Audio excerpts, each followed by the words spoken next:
Whoa. Whoa.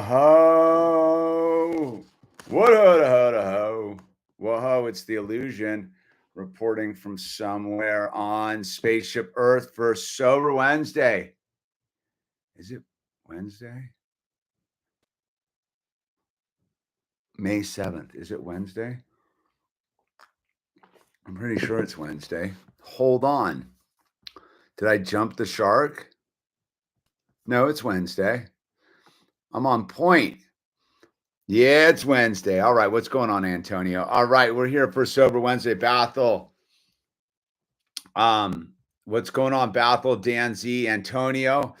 We're here for Sober Wednesday, dude. The stream dedicated to the solution because we all got problems and the solution's simpler than we think it is. It's just getting out of our own way and letting a power greater than ourselves to run the show, which is a super tricky thing to do.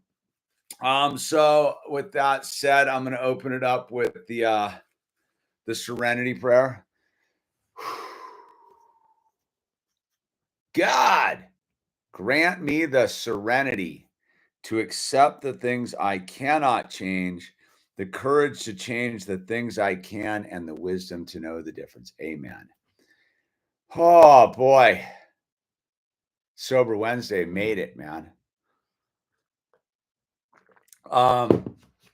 I guess I should read something. So this is not an AA meeting, not affiliated with AA, though it is encouraged as a program to achieve sobriety for those that are willing to get out of their own way. But that's not the point. The point is that I use it and it works for me. And it's a program of attraction, not promotion. So with that said, I'm going to read the promises tonight. I'm on a promises kick versus how it works. But if you want to know how it works, this 12-step program, which will work for most of your problems that are blocking you from a God of your own understanding, dude. And remember, dude, there is one who has all power. That one is God. May you find him now. How it works is on page 58 of the Big Book, Alcoholics Anonymous. But we're going to read the promises, dude. All right, dude, because I like the promises, dude. And that's on page 83, dude. If we're painstaking about this phase of our development, we will be amazed before we're halfway through. We're going to know a new freedom and a new happiness. We will not regret the past nor wish to shut the door on it. We will comprehend the word serenity and we will know peace. No matter how far down the scale we have gone, we will see how our experience can benefit others. That feeling of uselessness and self-pity will disappear. We will lose interest in selfish things and gain interest in our own fellows. Self-seeking will slip away. Our whole attitude and outlook upon life will change. Fear of people and economic insecurity will leave us. We will intuitively know how to handle situations which used to baffle us. We'll suddenly realize God is doing for us what we could not do for ourselves. Are these extravagant promises? We think not. They're being fulfilled among us, sometimes quickly, sometimes slowly. They will always materialize if we work for them. Well, there you go. There's some reading. We did the serenity prayer.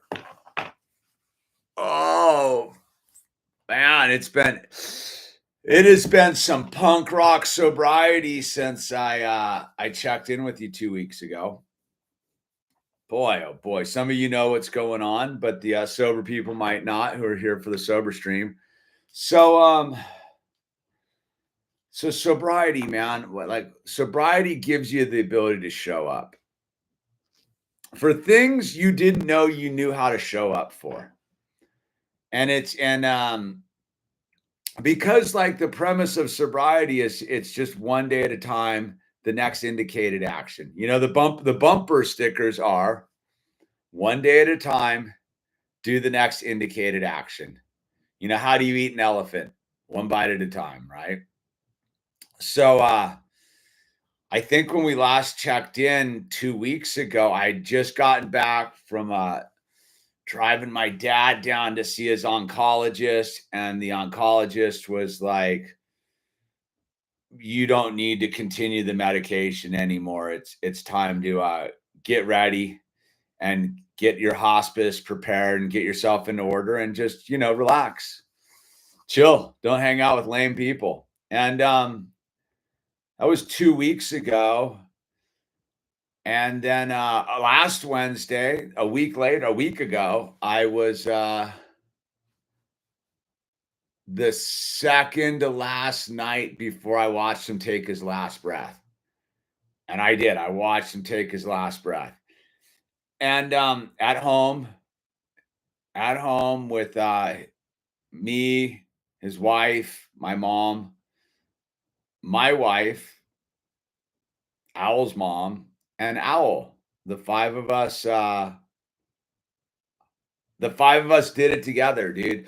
And it's something that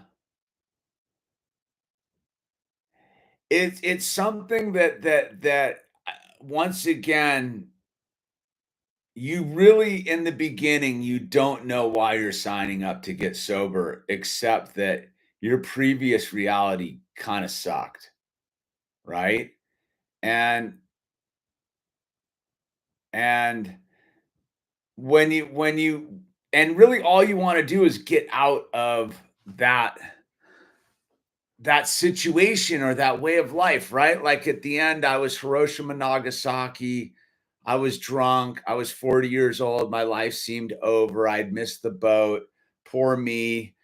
I was at war with the world. I was stuck up at the Voodoo Bowl, working and drinking and doing coke and smoking weed and alone, basically. Like not even like alone, like around people alone, like alone. And when I got sober, I didn't sign up to sobriety to have a child, to have a wife, to have a life, to be able to guide my dad through his last moments of life, right? I didn't sign up for any of that stuff. I just signed up just because I didn't have any alternatives, dude. I was at that. They say you get sober the day before you were going to die.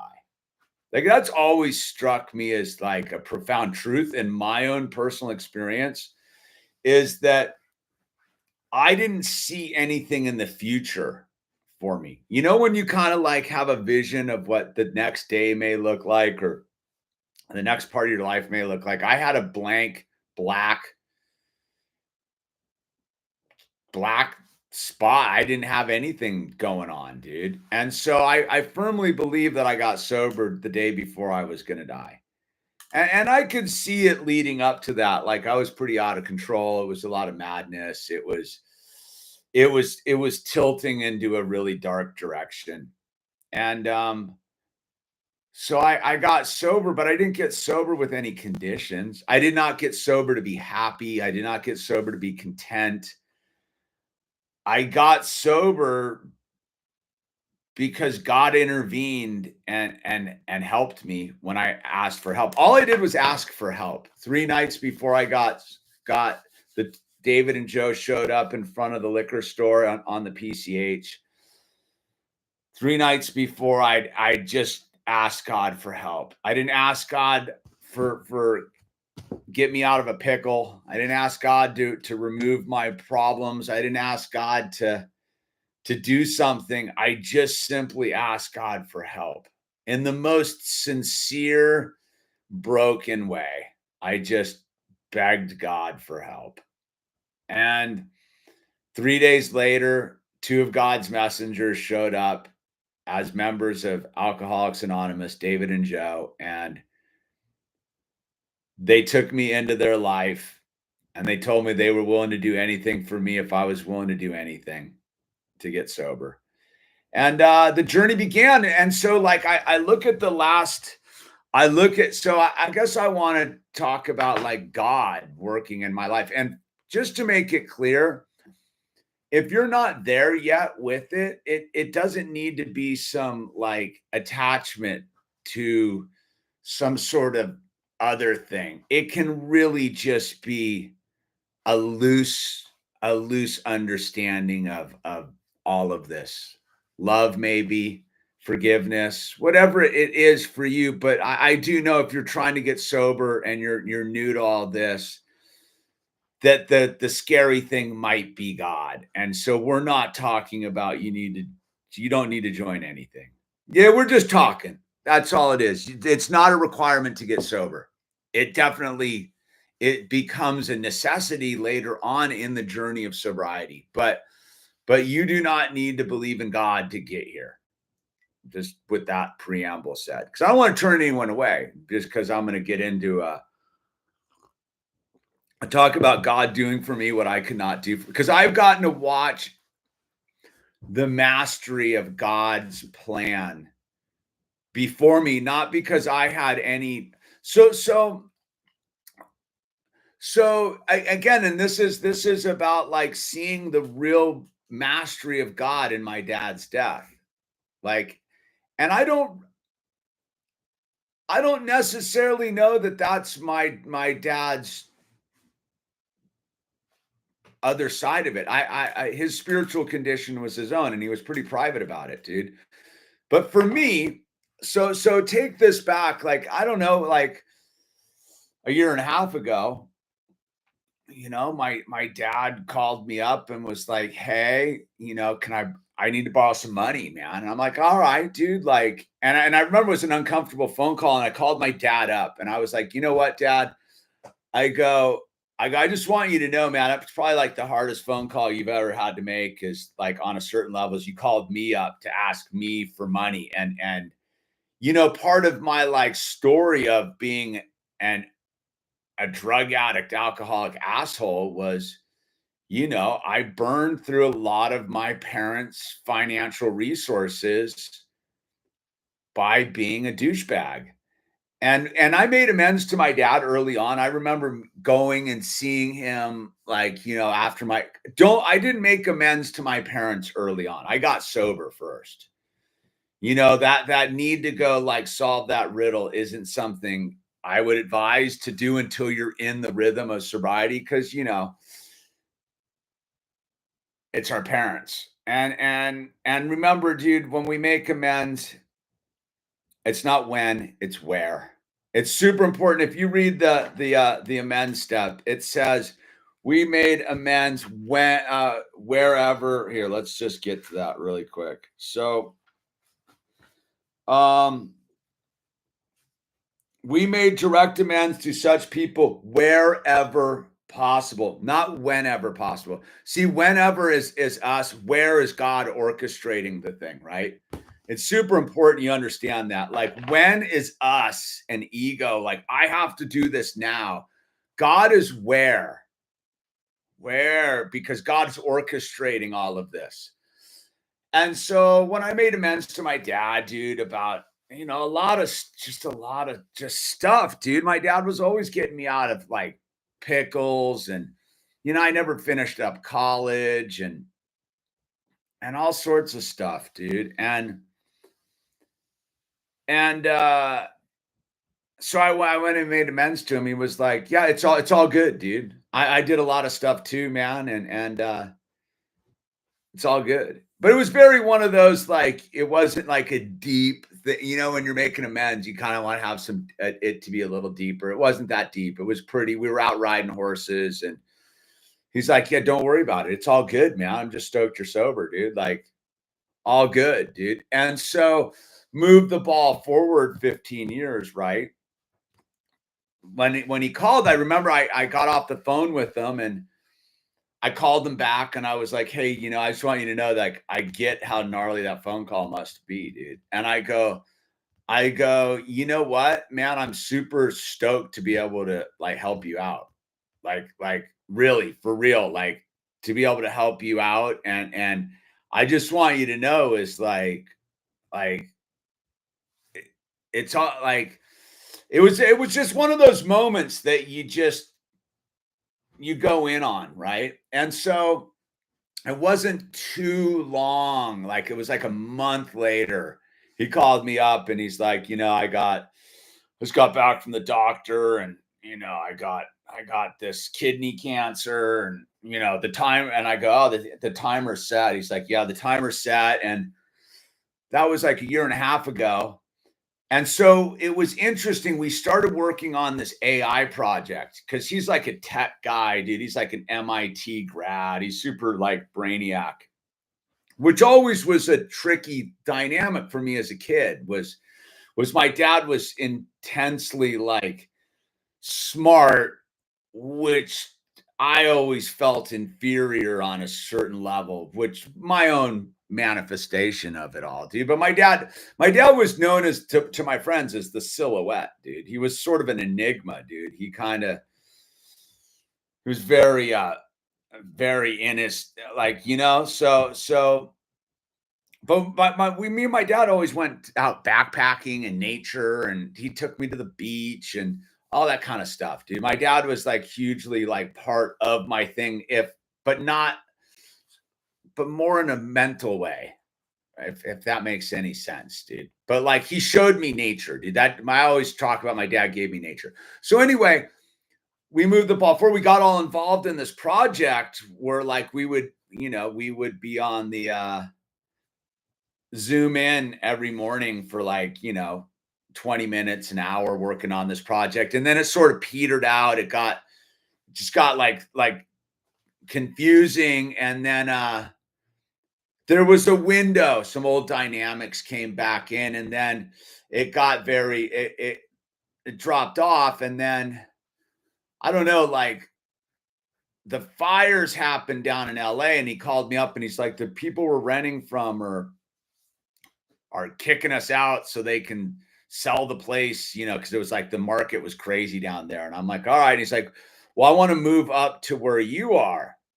And I was sort of like, nah, I don't like, it's pretty Trump country up here. And I don't know if you'll like it. And he's like, yeah, but like, that's what we got to do.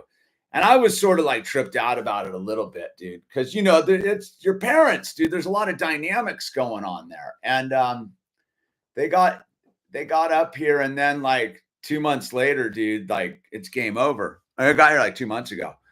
Game over. And we went down to the doctor 2 weeks ago, and the oncologist was like, there's no need to take the meds anymore, dude. They've done everything they could do. And it was very interesting. It was like at that moment, my dad, on the drive back, my dad was like, I don't have to do this anymore. Like it was really like all of a sudden it was just like, boom, I don't have to do this anymore. Like I got and what I'm getting at is, left to my own devices, I probably wouldn't have, I would have interfered with this. But I sober guy stood back, dealt with myself, my folks rolled up, and it's turned out to be a real blessing. And the real blessing is that like when the moment showed up, I knew what to do. Intuitively, I knew what to do. It was a trip. Like I'm kind of getting on the other side of just the thing, because like we got back from the doctor, and then I had some other stuff going on that was pretty life gnarly, dude. And so I was like, I remember talking to my dad. I was like, all right, we'll meet up. On Tuesday, we'll set down Tuesday to be the big day to get into the computer and the bank accounts and the codes and all the stuff, dude. Right? Because the doctor was like, you got like 6 months, dude, max. But like, like I was like, I don't think we were thinking it was going to be like 7 days later. So Tuesday was supposed to be the day we were going to sit down and open up all the computers. But like right when that day showed up, there was this big puff of consciousness and like super on it. But there was like one of the nurses was there, and we getting interference. We got the good signal. And he was able to give me the code to the computer to access his computer. And last sober Wednesday, I was busy, taking care of my dad. And I just, from the moment I called the hospice till he took his last breath, I was just Johnny on it. And I arranged it all. I took care of it all for my mom, and which helped heal a lot of like weird dynamics with mom.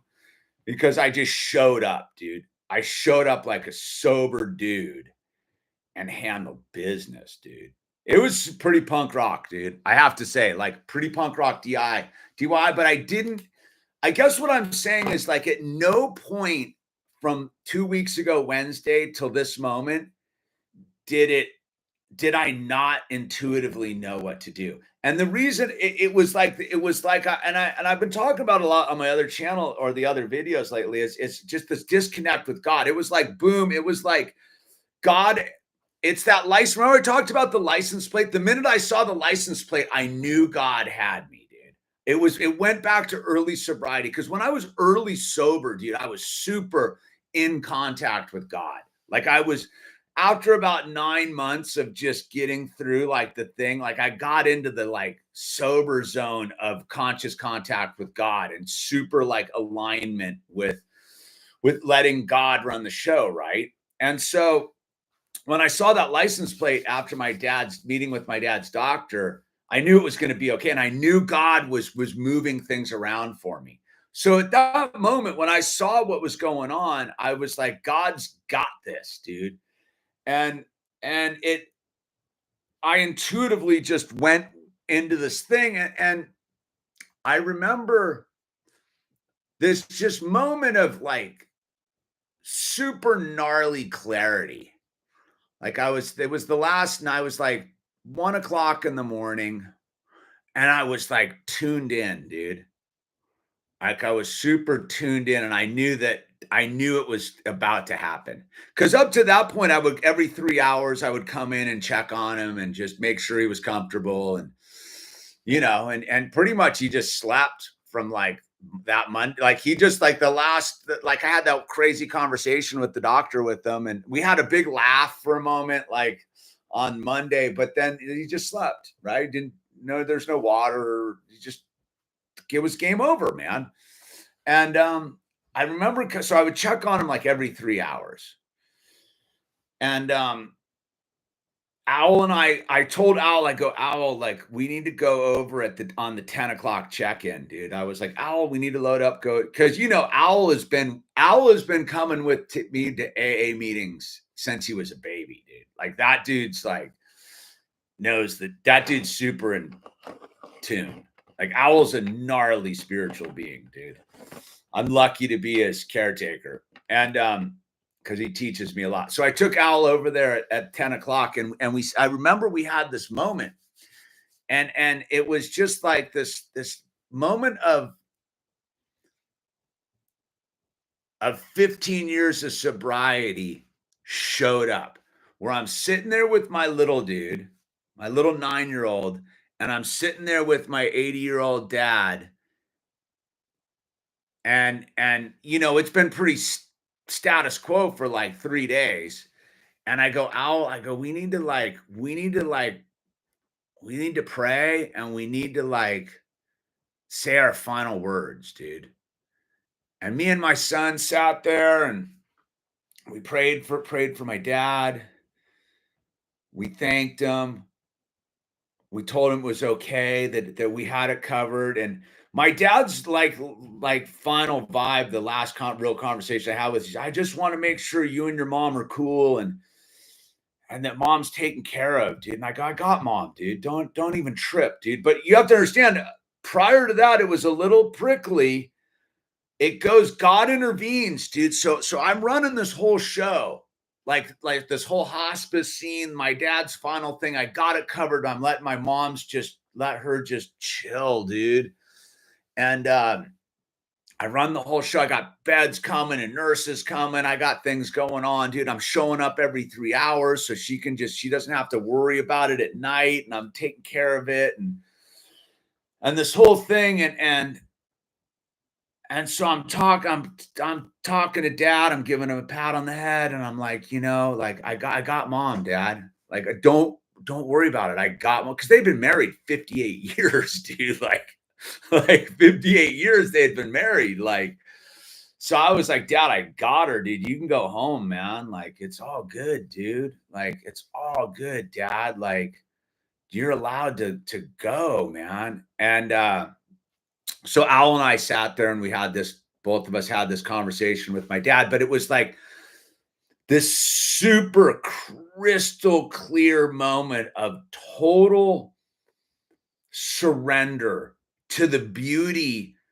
of this truly gnarly moment in life, man. And I got to show up there as a stone cold, totally dialed in, sober guy connected to God. Like, like the level of connectivity was like, and I got my son there and I got my dad there, and I'm standing in the middle of this trippy, trippy space. And I'm letting my dad go, and I'm sitting there and I'm tripping on and I'm looking at the thing, and because I'm realizing that like me and my dad had missed a lot of opportunities in our lives based upon like drugs and alcohol, man. Both of us, dude. He stopped drinking when I was like 16, dude. Like whatever. I'm not here to tell his story.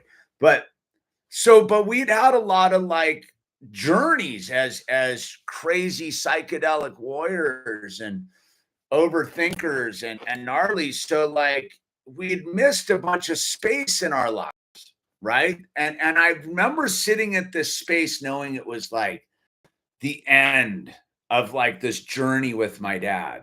And I was like, I had that moment of like, wow, there's no do-overs. Like this is it. And I remember like being super grateful for my dad and being sober enough to understand that my amends was via my son. That I had taken everything that my dad had ever like all the good stuff my dad had given me, the ability to read, the ability to think, the ability to like tune in, the ability to love nature and be out in the nature, were all the things I had was giving my son.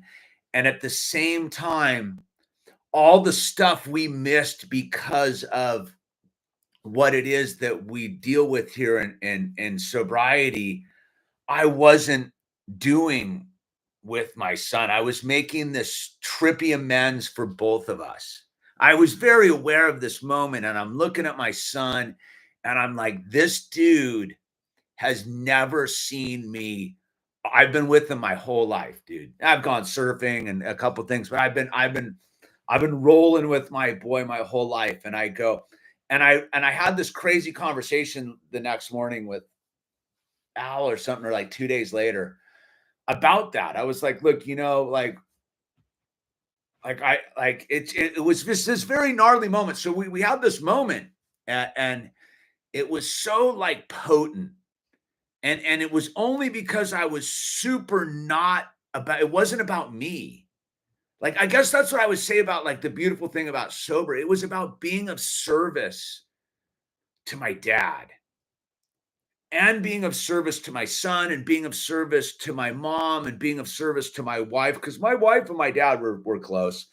And just being the dude who was going to make sure that the ship ran smoothly. The captain of the ship, man, just the engines are running. Everybody can like deal with this situation. And everyone deals with things differently. And so for me, it was this real like I get to show up for you, Dad. Like I'm showing up for you. I'm taking care of Mom. I got your grandson covered. I got you covered, Dad. You don't got to worry about nothing, man. The last thing, his last like real conscious like moment was like, I got the rent paid, because he died on the 2nd, and like the 30th, like there was like this whole is called comedy of errors. But he's like, his last thing was, I got the rent paid. That's all he was worried about, was like, the rent's paid, man. I got the rent paid. And I was like, I got you, Dad. Don't worry, man.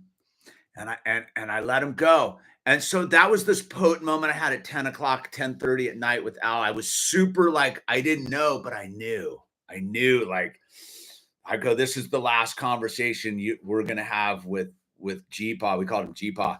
We're going to have the last conversation. Al, like, you got to say whatever you got to say, little man. And he did. And we went home, and then I came back, and it was again, this weird thing I just noticed, like I was so tuned in, I noticed the tempo of breathing had changed. And I was like, oh, I need to hang out. And I remember sitting there, I was like, because I don't know, I've never done this before. It's all new terrain, right? I am, as of the Monday, a week ago Monday, I entered a world of stuff I needed to do. I had zero knowledge about. Like, I could be a counselor about it now. Like, I got it. I know what to do, dude. I'm meeting with like funeral homes and all of it, dude. Just in the zone. But I know nothing about it. Like, even today, dude, I was on the phone with my parents' auto insurance people, like trying to get it, maneuvering to get it switched over to my mom, and just, making all these crazy phone calls and like just intuitively like in the zone. And not one part did I want out of the situation. Because see, that again, God was doing for me what I couldn't do for myself. See, when my parents we're thinking about moving up there, I was like, whoa, dude, like, I don't know, man. And then when it happened, I was like, dude, thank God my folks are 5 minutes down the street. This would have been a disaster if they hadn't moved up here. I was like, God had, and this is where my dad was super, like, I could tell, like, when it ended. His whole mission was just to get my mom down the street from us. Like, I understood it this week. I understood it. I was like, because I could have never gotten my mom to move up here after my dad died. She wouldn't have been able to do it. But he got her up here, and it's cool, man. My wife's over there. Was just got done hanging out with her, and we go over. It's a different dynamic, man. And because my folks are pretty private, and so God had aligned all this stuff, and my dad had forced the hand to make it happen, and I was sort of in resistance, but I was sober enough just to be like, you know what, like, it's all okay. It's meant to be. And so back to the moment, like, so I was hanging out at 1 o'clock in the morning, and I could hear the difference in his breath, and I was like, something's changed. But yeah, he'd just been like sleeping for like 2 days. The last thing we ever like really talked was like me and my wife were helping him get comfortable. And he was like, hey, I gotta help me get comfortable, man. Like, I just can't get comfortable, dude. I don't blame him, dude. And I sat there with him. I just sat there, dude. And it was like time disappeared for a moment. It was like just time disappeared. And I just watched him breathe. And then the spaces got longer and longer, dude. And then that was it. But it was, the weirdest part was like, I hung out for like another like half an hour,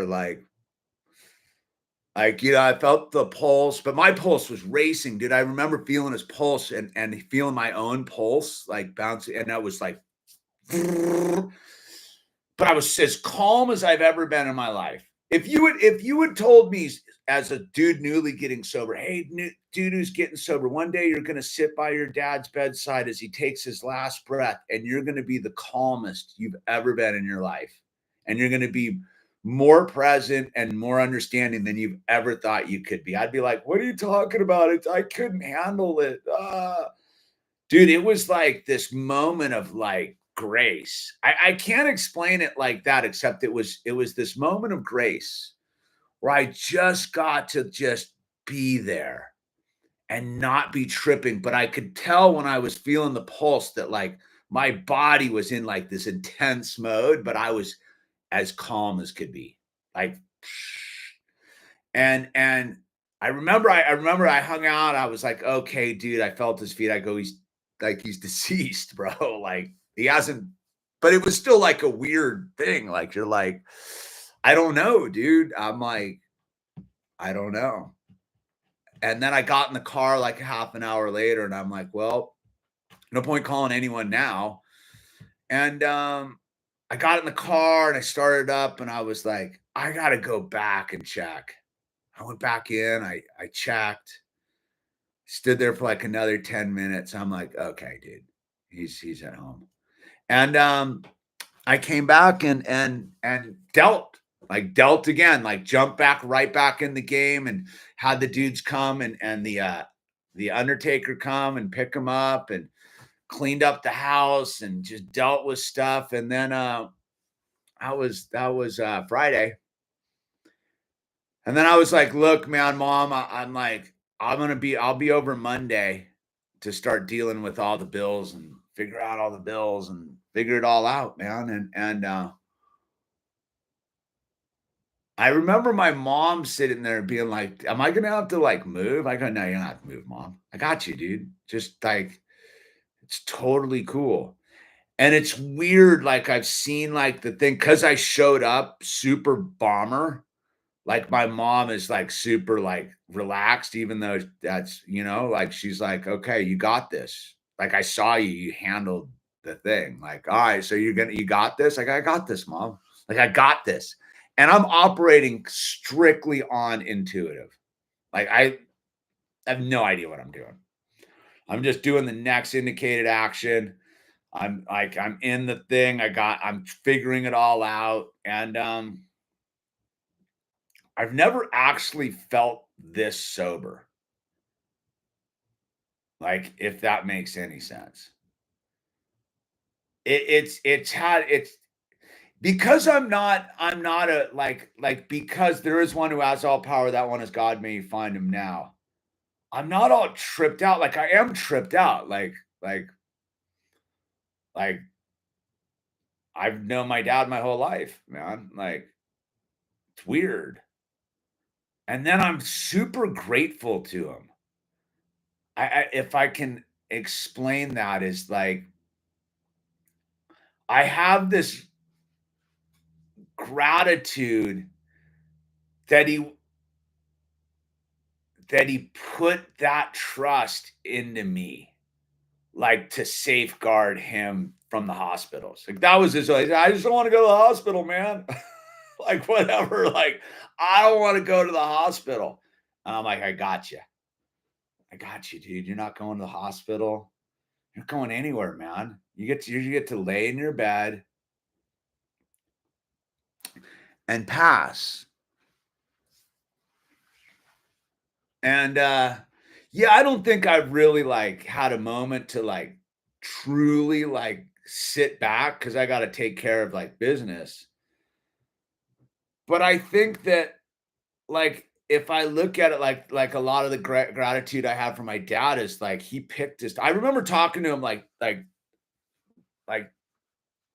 3 weeks ago maybe, and I was like, "Look, Dad," I go, "You get to you get to call the tune, dude." And I remember him looking at me like, "What do you mean?" I go, Dad, you get to like make your decision about how this goes." I go, "I'm not gonna come in here and tell you got to do something. I'm not gonna like, what do you want? How do you want it to go?"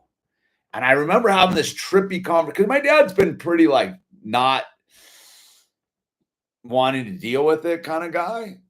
Like he's pretty private. And I remember having this conversation like 3 weeks ago, and I'm like, Dad, I got you, dude. Do you understand what I'm saying? Is like, I've got you, dude. I'm gonna take care of this, dude. And I remember him looking at me, and we had this crazy moment of eye contact where he's like, I understand what you're saying. I'm like, yeah, dude, like you don't need to worry.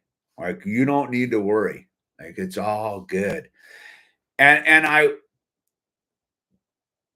will tell you to be this on this end of it all,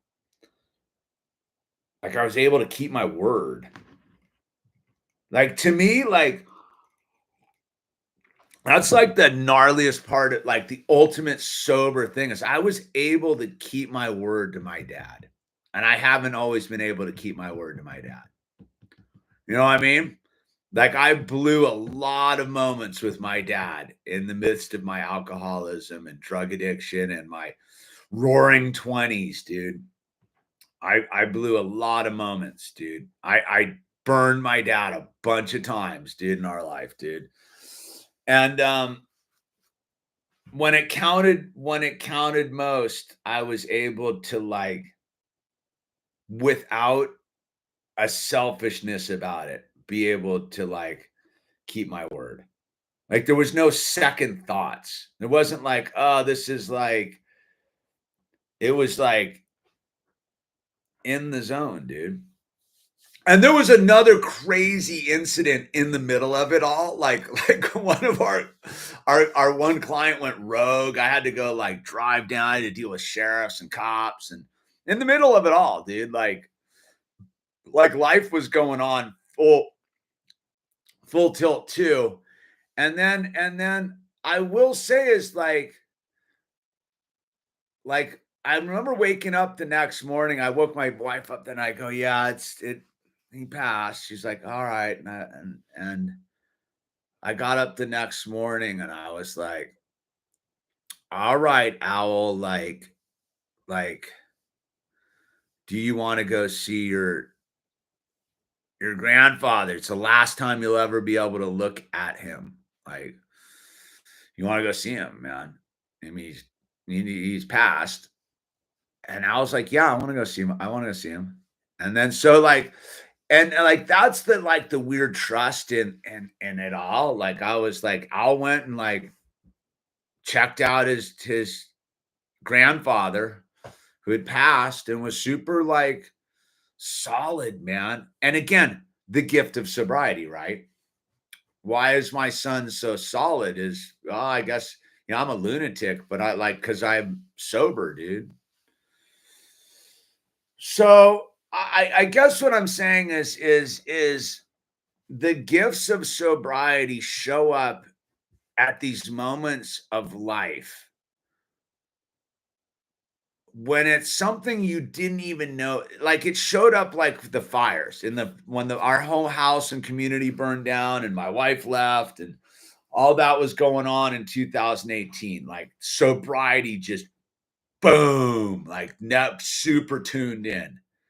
This was the same thing. It was just like sobriety was like running the show. Because there's God, there is one who has all power. That one is God. May you find him now. But I can't find that if I'm not sober. And the cool part about it was like, and just to go back, it wasn't about me, which was cool. It was super cool. Hasn't been about me. Like and I remember like my wife and I got into an argument like 2 months ago. I was like, my folks moved up here and it was all about me. I was like, it's all about me. I don't know if I'm gonna be able to deal with this. And it was me, and I, and I, and me, and I, me. But when the moment showed up, dude, I was the last person I thought of. And I didn't really think of myself at all, dude. It was very much just making sure my mom was able to like chill. My son was super in the game and he saw his dad. I was super consciously aware of like, this is when I get to show my son what it is. Because I failed many times showing my son what it is, dude. Like, because we're humans, dude. But this was the moment where I truly like showed my son what it is to be a man, right? And it was heavy, dude. And I'm just super grateful I'm sober to have done it. I'm super grateful to be on the other side of this. And so yeah, dude. That's my sober Wednesday for today. It's 7:30. I'm gonna get out of here and I'll read some comments, dude, and see what's going on. Dude, I think I've reached the point with alcohol. It's sobriety or death at this point. Paul, yeah, dude. Go to a meeting, dude. So that's it, man. Don't die, dude. Like, life on the other side of alcoholism is freedom, dude. So Paul, if you're still on there, dude, is choose sobriety, call central office in your town, go to a meeting, let someone who's sober help you, dude. That's all I can tell is I didn't get sober because I did it by myself. I let all those people in the beginning help me. David, Joe, this dude Ross. I don't know who Ross is, dude. I let all these Jimmy Mack, if you're out there, Jimmy Mack, Kale, all these dudes I let help me, man. And you can't get sober by yourself. So Paul, just go get some help. Look it up, AA Central Office, wherever you are, USA. And there's help there, dude. Yeah. That's Gear Up Survival. That's right, dude. I'm right there with you. Lon, the salsa, the power of the blood of Jesus. Yes. That's heart good to power.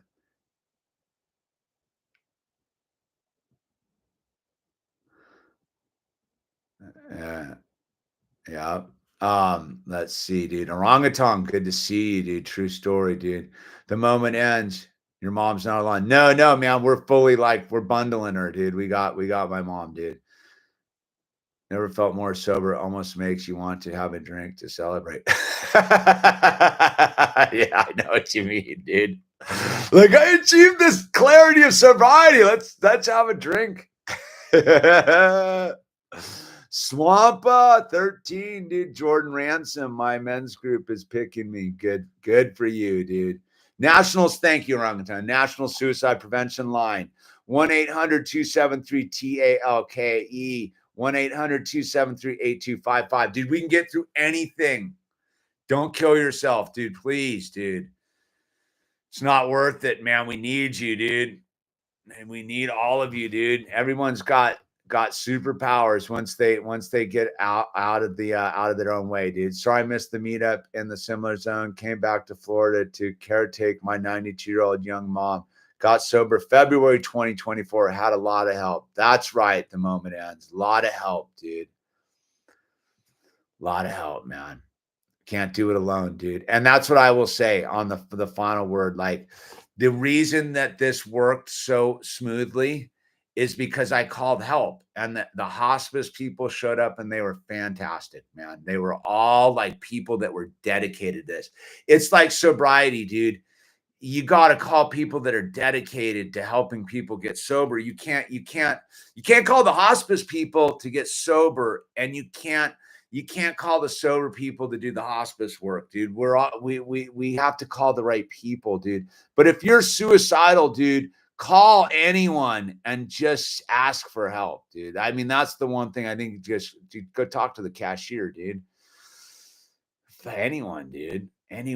Please don't take your life. And with that said, God, grant me the serenity to accept the things I cannot change, the courage to change the things I can, and the willingness to know the difference. Amen. All right, we'll be back hopefully next Sober Wednesday on Wednesday to we'll get back into the rhythm of this. This has been, I had to do a little downloading with you, dude. That was sort of a different Sober Wednesday, but man, it's the power of sobriety. So like I said, if you type into the computer wherever you are, AA Central Office, you will get a number. Call that number or go to one of the meetings that are listed down below and raise your hand and just ask for help, dude. That's what I did. It changed my life. I asked 2 dudes in front of a liquor store for help, and they radically, without David and Joe, none of this would have happened, man, because they were there to help a brother in need. So with that said, God has blessed us. Use the name tags. Be kind to yourself, and whatever you do, do not take your own life. Good night.